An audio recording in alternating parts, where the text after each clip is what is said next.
Hi there, my name's Rachel, and today is day 26. I've had to just check because I can't actually remember where we're up to now, but apparently today is day 26 of the third lockdown of the coronavirus pandemic, well, the UK third lockdown anyway, and I'm here to waffle and ramble and, oh, she's here for treats. There you go, lovely. And I'm here to tell you that you're still not alone. So I wanted to talk a little bit today about habit. For some reason, for some slightly frustrating reason, it seems to be a lot easier to set up a bad habit than a good habit. So, oh, last bit, princess. Off you pop.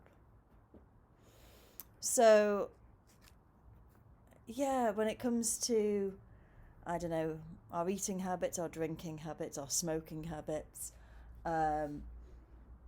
it doesn't seem to take long for us to start doing things that, or continue doing things that might seem a bit unhealthy and unhelpful.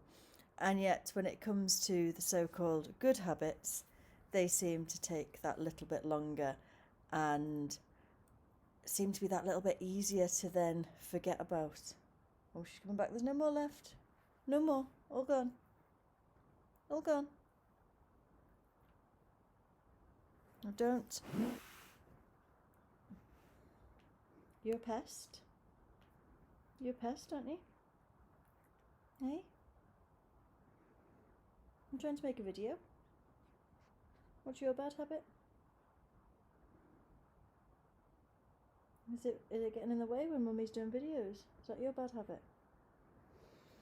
So, I think part of the reason why the so-called bad habits are so easy for us to get stuck with is because, oh, she's settled down now. Good girl. Good girl.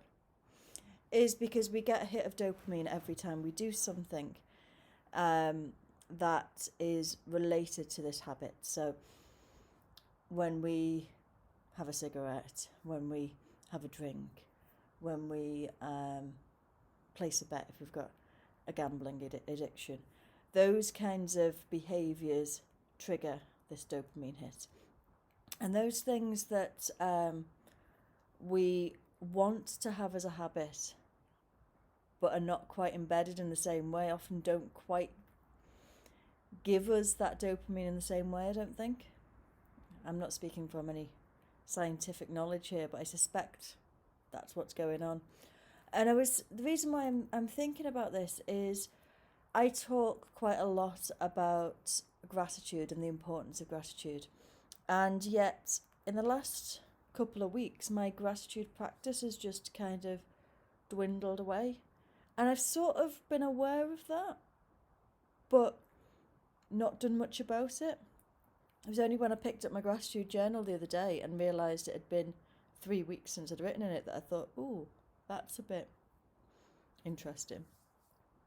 And this week I've been really, really grumpy.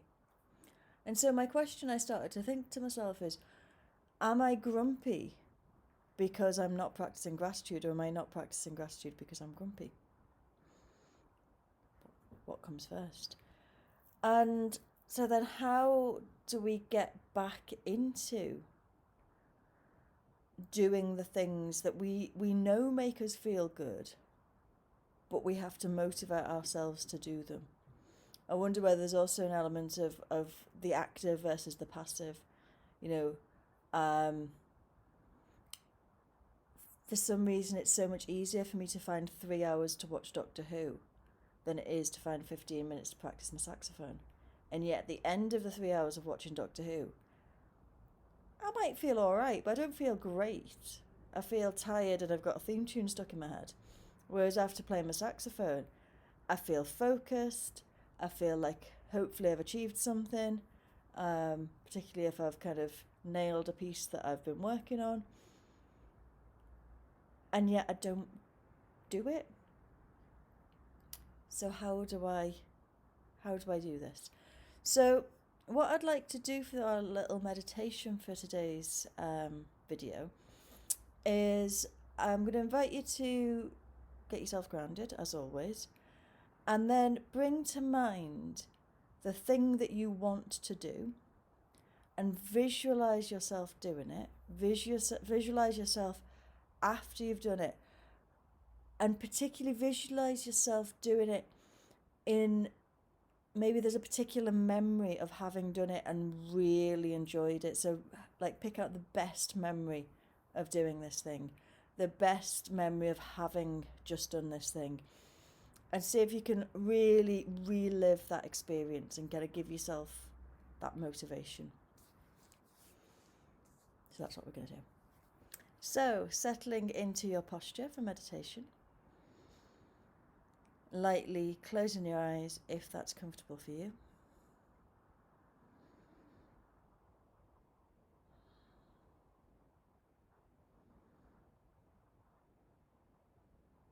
And just starting to connect with a sense of being grounded. Feeling the contact with the ground, with your chair, and softening any tension that you might be holding. Allowing a softness in the hands, the shoulders, the neck, and the jaw. And just allowing the body to relax. And turning your attention to your breath and taking a few deep breaths.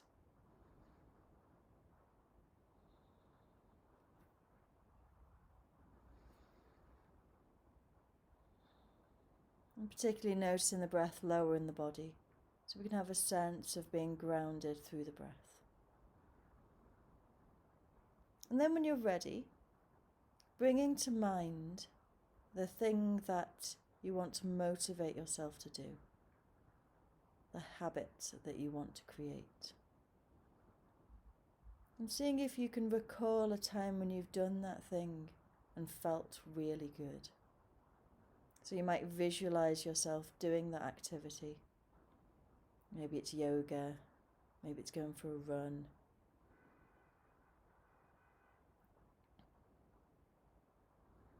Maybe it's meditation. So visualize yourself doing that activity and feeling really good, feeling really positive. And maybe visualizing yourself just after you've finished that activity with that sense of achievement. And as we bring this to mind, having a sense of everything you can see, everything you can feel, everything you can hear. And see if you can make this image as bright and bold as possible.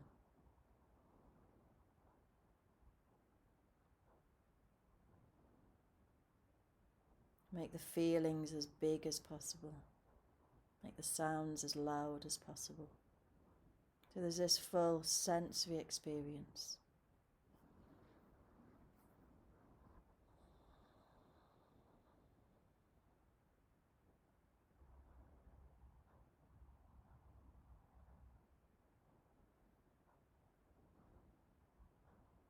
And when you've done that, squeezing your thumb and your middle finger together.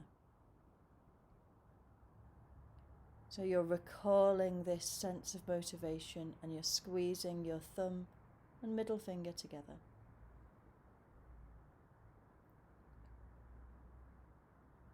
And then bringing the hand back to its original place, letting go of any images. And opening your eyes when you're ready. Just having a little wriggle if you want to. So that little bit at the end of squeezing the thumb and the middle finger together, the idea there is that you start to link that movement with that feeling of motivation, that feeling of being really positive when you do a certain activity. So it might be that next time you go in, oh, I could do some yoga, but I can't really be bothered. You do that and it can take you And it can start to help you to kind of go back to that place of feeling motivated, feeling positive, and hopefully that'll encourage you to actually do that activity. So, I'll be back tomorrow. I'm not going to commit to a particular time. I'll be back at some point tomorrow. But I'm being gentle with myself. Maybe that's the habit that I am sticking to at the moment. So, look after yourselves.